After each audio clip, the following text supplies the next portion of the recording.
Welcome to the Real Estate Syndication Show. Whether you are a seasoned investor or building a new real estate business, this is the show for you. Whitney Sewell talks to top experts in the business. Our goal is to help you master real estate syndication. And now your host, Whitney Sewell. This is your daily real estate syndication show. I'm your host, Whitney Sewell.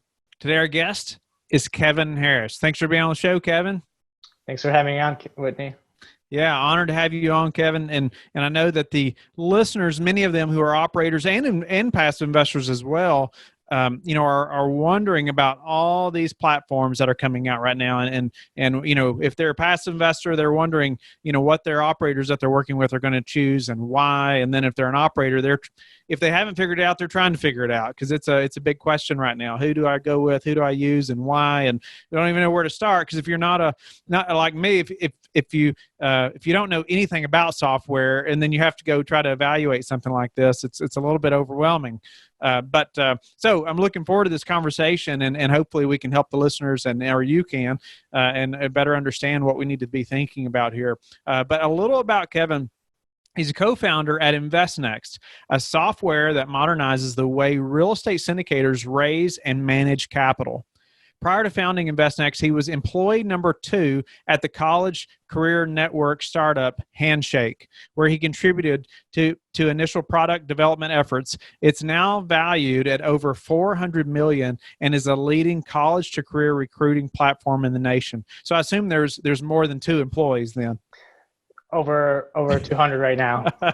I'm just kidding because you were employee number 2. Yeah. But today, he is honored to be a part of the seasoned team of software engineers and real estate professionals that are building the InvestNext platform, which to date is managing 230 plus syndications and over $1 billion in capital. Wow, that's a big number, Kevin.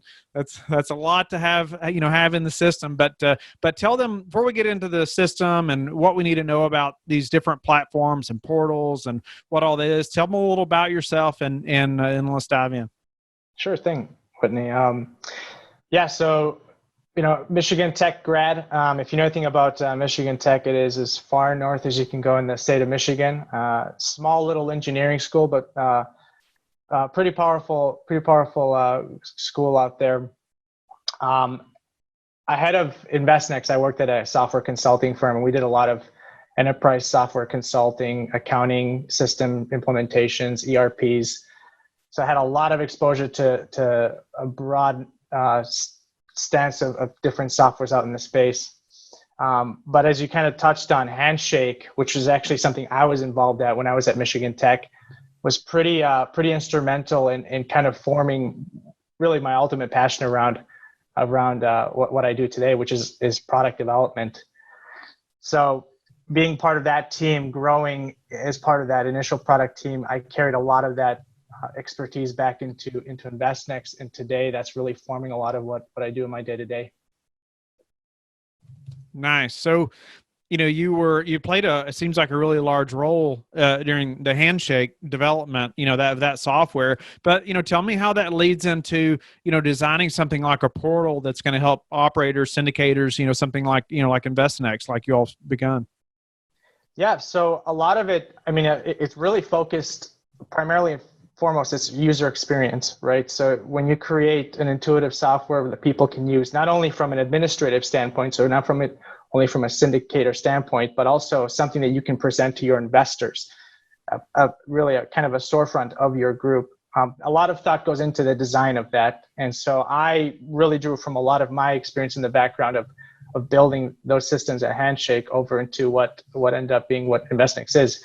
Of course, this isn't myself. This is a whole team effort. So at InvestNext, having the engineering team behind this is the big contributing factor to all of it. But it's really pulling the world of tech into a world of that is really underserved even at this point of being able to deliver something to syndicators and their investors. So you mentioned like the team. What is the team? I would have no idea what it takes to develop something like this. Definitely out of my wheelhouse. But what does that team look like to do something like this? Well, it's interesting. We think about the internal team, and certainly there's engineering. So an understanding of the latest tech stacks, being able to implement industry grade security, being able to build a trusted system to handle, of course, over $1 billion in capital today. So there's a whole actual building of it, but we really look at the team as part of the product development, right? So everything that InvestNext is today has really been built in close collaboration with, from day one, our proof of concept customers that eventually doubled and tripled. Every single product feedback loop has been because of that close interaction. So we talk about team internally as obviously the engineers, but really the team as a whole, we really like to contribute that out to our closest customers who haven't placed their opinion and their fact of the matter of what the product is today. So. So, a software system like this, like what problems is it solving? What does it do for us? Yeah. So when you think about the problem in the industry as a whole, it's you kind of have to think of it like the whole context of the problem. And the way we look at it is real estate investment industry, real estate syndication. It's built on entrepreneurs and their network of investors. And to give you a sense of that, last year alone, it was over 167 billion in apartment deals done alone. When you actually look at the statistics around that, a massive portion of those deals were done by, again, small tactical syndicators, entrepreneurs that are starting up their firms, leveraging their network of investors and driving that industry. The big thing around this that we saw initially is there is no set solution in this space that helps syndicators scale those investment operations effectively. A few reasons why. So by and large, you have the industry standard is you're handling your investor relationships via email, via share files, and kind of a hodgepodge of communications. Capital raising, time intensive, bottlenecked by legal paperwork. And then assuming you get those things relatively under control, there's the sort of the aftermath of a capital raise. It's handling those existing investors, the positions among those investors, distributions, reporting, et cetera. So it's just a big bottleneck on the back office to scale effectively. And so then we see, well, there's enterprise solutions that are geared towards solving these problems, but nothing that's actually geared towards the entrepreneur to implement even at their smallest scale and grow with that. So that's kind of the problem that we see it as a whole. Okay. Yeah. I mean, so many things you mentioned there, and I couldn't get them all written down, but the paperwork, I mean, alone is just horrendous if you're trying to do it all manually. I couldn't imagine doing it that way now. When you can investor can just log in and go through the documents, sitting, in their living room on their phone, ultimately. Could you go back into that just a little bit though, as far as the problems that we're seeing, or that you all are solving though, as far as, or maybe we talk about how you all are solving those problems. So let's do that instead. Yeah. So really, we look at those problems as a whole, and for us, it's disparate systems, right? So when you think about, you have a piece of information that's living in your inbox, in your email inbox. You have a piece of information that's living on an Excel sheet in a shared file. Our whole approach to that problem is, well, it's really building one consolidated platform for managing the entire syndication process, from the moment of capital raise to managing that capital, and then all the way downstream to actually distributing, reporting on that capital. And so that's what InvestNext is. At the end of the day, 3 components. It's your CRM, where you get to manage those relationships of existing prospective investors. That ties in very nicely into our online deal room or portal. We're able to communicate out offerings, garner investor commitments, run the entire transaction online. And then ultimately, you're talking about actually reporting to those investors downstream in a sort of Charles Schwab-like paradigm, where the idea is that the investor logs in, they can view their position, their investment in real time. So I like that. I want to be able to communicate on that professional scale, right? And I think, the listeners that are listening right now, if they're doing deals, they want to be able to do the same thing. They want to be able to look like the Charles Schwab of operators, right, in the syndication, but real estate syndication business, and the passive investors want to know that they're working with somebody that wants to operate at that level. I know we do, and so we spent a lot of time trying to find a portal, and it's not an easy process, that's for sure. So the CRM component I know is so important, and tell me a little bit about is how that helps us on the day-to-day side, as opposed to maybe getting into the actual deal process. But how does it function as far as is that something we're going to use on a day-to-day basis, or are we still going to need another CRM kind of outside here on the side as well?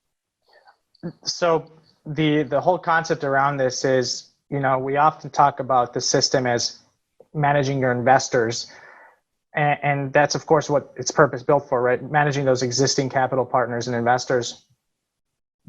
Beyond that, I mean, it's actually the ability to manage your prospective investors, other types of business relationships. So yeah, we see groups across the board, they're utilizing it as their one central database for managing those relationships and keeping that engagement in track. Nice. Okay. And then, running the entire transaction online, how difficult is that, say, on the operator side to make that happen? Well, so the concept here is where, perhaps historically you were perhaps sending out subscription agreements or any sort of subscription docs out manually, one-off. The concept here is you build that out once. So you have your offering or your new project coming up. You put in your general documents you're going to have in place. As you would have used in a sort of DocuSign type of an interface, you set your fields once. That's all part of a document flow that this gets completed in the deal room. From that point on, when an investor goes in, they commit. All they have to provide is their information. So understanding the committed amounts that they want to put into the project, any entities or business or any sort of business entities that they're investing under. But the whole point of it is you're capturing all of that from the investor perspective, and you're streamlining the entire signature process online. And that's just one example of how we streamline that transaction.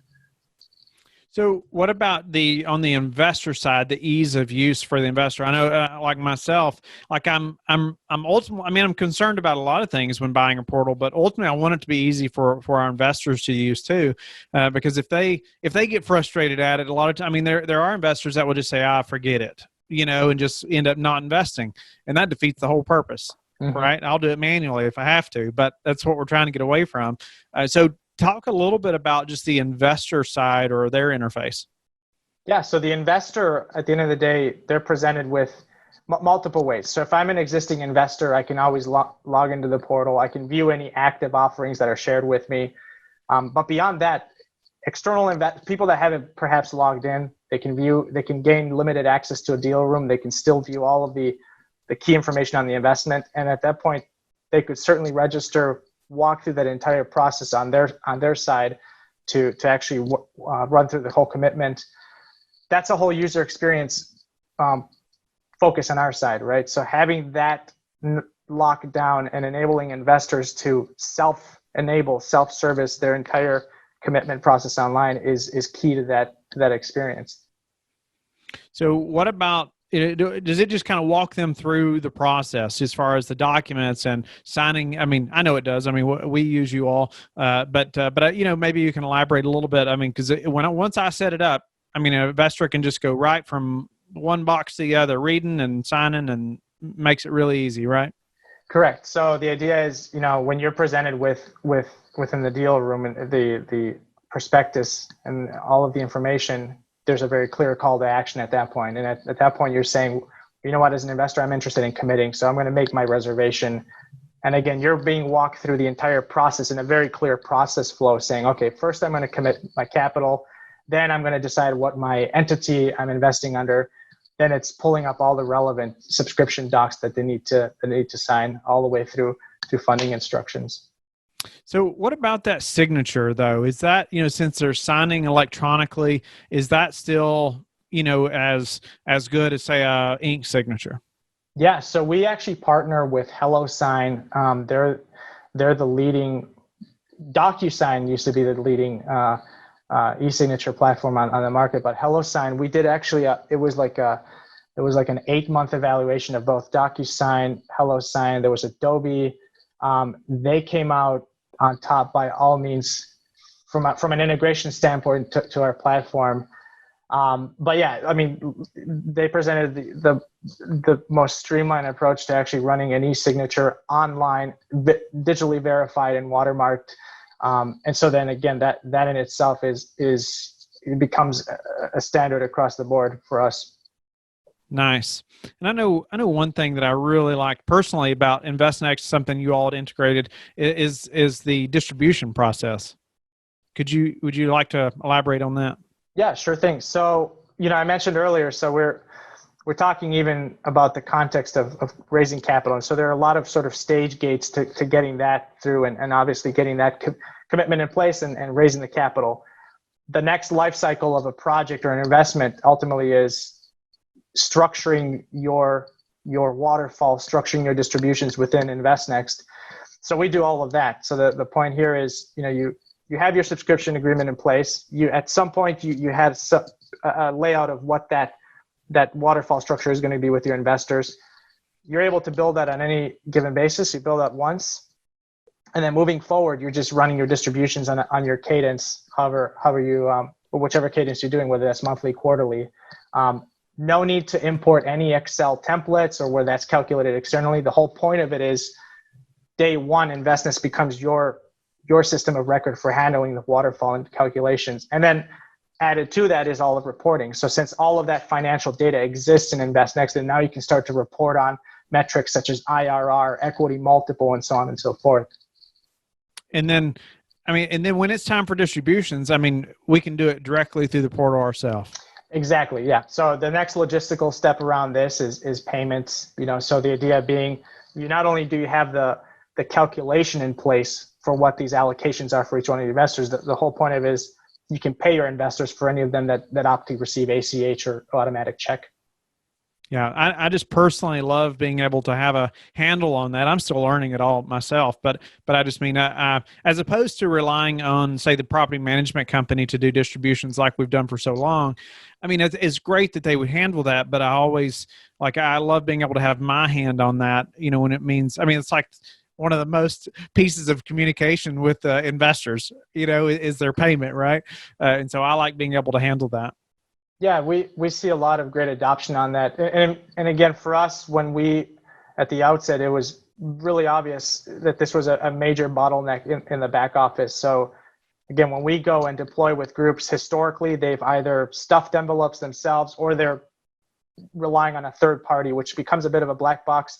So again, presenting the option for the operator, the syndicator, to transact those payments and track each one of those payments in real time became a no-brainer on our side. And if an investor wants ACH or check, we can do either one. Right? Exactly, yeah. So we by and large, we see ACH being the most effective route. You can track that payment to the point it lands on the bank account. But of course, we work with a lot of institutions that still like to receive a check in hand for their records. So again, we can facilitate those auto checks as well. What any foreseeable tech trends or anything in the real estate syndication space? Well, we see really I think you can extrapolate a lot of what's happening in general tech trends. The way we see it is investors are becoming savvier. They're becoming more data hungry. And part of this is presenting information in a very clean format. And so for us, where we see this reflected is the investor portal, and having sort of, today it's ubiquitous. You go online and you go shopping on Amazon, and you think about that whole transaction that happened between you and Amazon. It's a no-brainer. Things just kind of happen. That's where we see this industry going, right? You have the interactions with your investors. Investors are expected to kind of see all of this in a digital format. They're expected to run through the entire investment online, and then ultimately see their entire portfolio in a digital format. So having that sense of automation in place is one of the things that we're seeing becoming a lot more at the forefront for many of the groups we work with. What's ahead for InvestNext? For us, we're, obviously there's this constantly optimizing the platform, rolling out new capabilities, but a lot of what we're excited about is really shifting. We're a SaaS company, right? So we provide a nice system for groups to handle their book of business. But we're really seeing the excitement around shifting into sort of a platform as a service. And what we mean by that is that we're at the point where we have such a critical mass of customers and syndicators in our platform that it just makes sense to start to create a bit of a community around this. And so one of the things we're really working on and kind of in the phase of actually planning is building a bit of an internal network to start connecting LPs, verified GPs across the platform. So again, we're still in preliminary mode, but we're super excited about that stuff. Wow. So what about questions maybe you could provide, or do you have any common questions that, or things that, say, somebody that's listening right now who's an operator and they're trying to assess different platforms, anything that like they definitely need to ask somebody like yourself that maybe they wouldn't know to ask? I mean, you're the software guy, and they're kind of coming in and asking, from maybe no experience in software, trying to figure out which one they should be going with.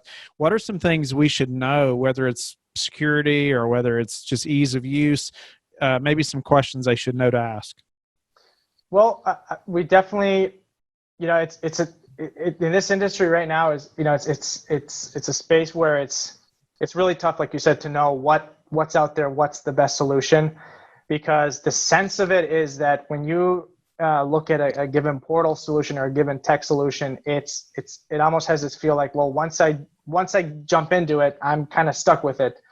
And so part of the questions around this is, naturally it is going to be ease of use. What's that general sense of maturity on the product? On one side, a lot of what we see is it's very attractive to go after a product because it has a very small price tag on it. And that's kind of cognitively makes sense, but the assumption there is also that it's a piecemeal solution, so it might not have the entire full breadth of the solution you need.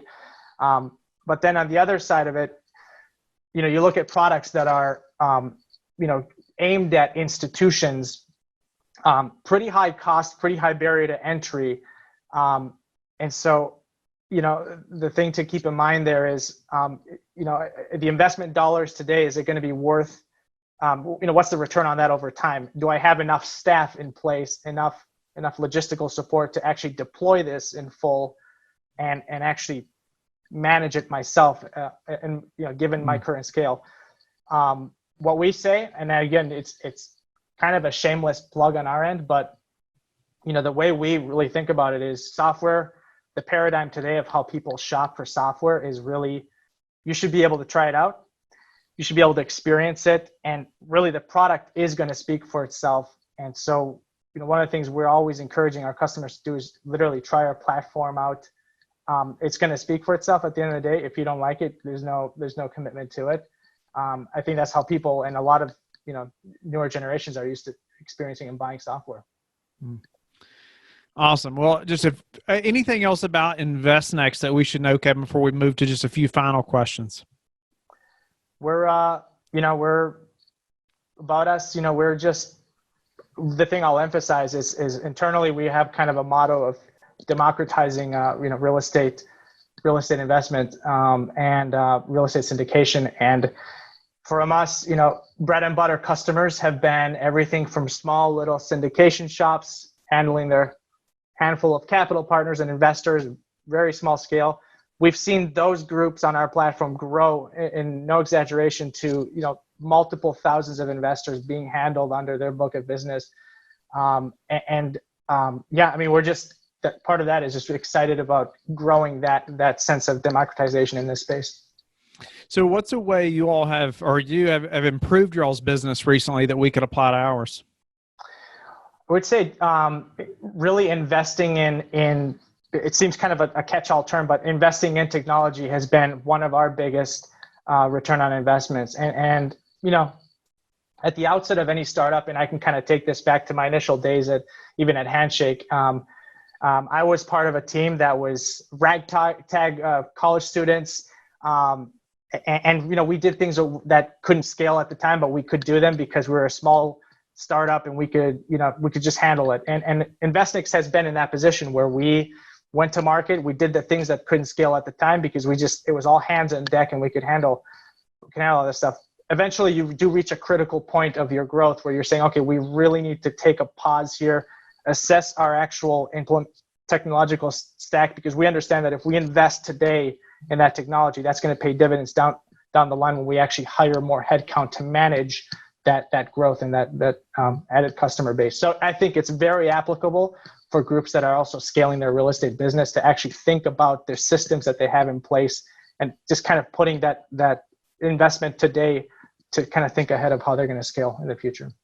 Love that. I agree completely. We spend a lot of money on our systems and trying to have the more professional system than we're even ready for, like all the time, even whether it's even my personal system. I mean, like I want her to be way ahead of me.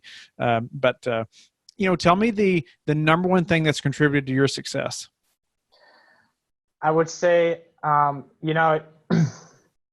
I guess it maybe kind of sounds a little cliche, but or maybe overused, but honestly, focus has been very key. It's always tough to know what's important versus urgent, at least in my personal success. So it's just kind of having a refined view of a focus of what really does need to get done. And I think as a culture at InvestNext, we've definitely translated that into how we build the product too. We always ask ourselves, like, what is important? What are we building? Because that really does drive our roadmap and our product. So focus is I would say, my personal path to success that I've seen. Are there any tips to that, to being able to focus like that? Or is there a book you read, or is there something that helped you with that? Well, there's I definitely can point back to a few books that I've read around that. I think the classics of the space have always been, the 7 Habits of Highly Effective People. Getting Things Done was another one by David Allen, and I think both of those books kind of had their own their own paradigm around being able to focus on what's most important at the moment of getting done. But tactics on how to implement that is, of course, you always plan the week and you always plan the day how best you can, knowing that you're going to be confronted with things that you possibly can't expect. But it's kind of the old adage that almost, a bad plan is better than no plan at all. And that's kind of something I've lived by. And it's, to date, it's still an experiment in process, but that's the approach. Tell us how you like to give back. A lot of it is we actually, InvestNext is founded and a core team is actually out of right downtown Detroit. And for us, it's been pretty meaningful. A lot of our focus has really been in staying local to this area, to the local community.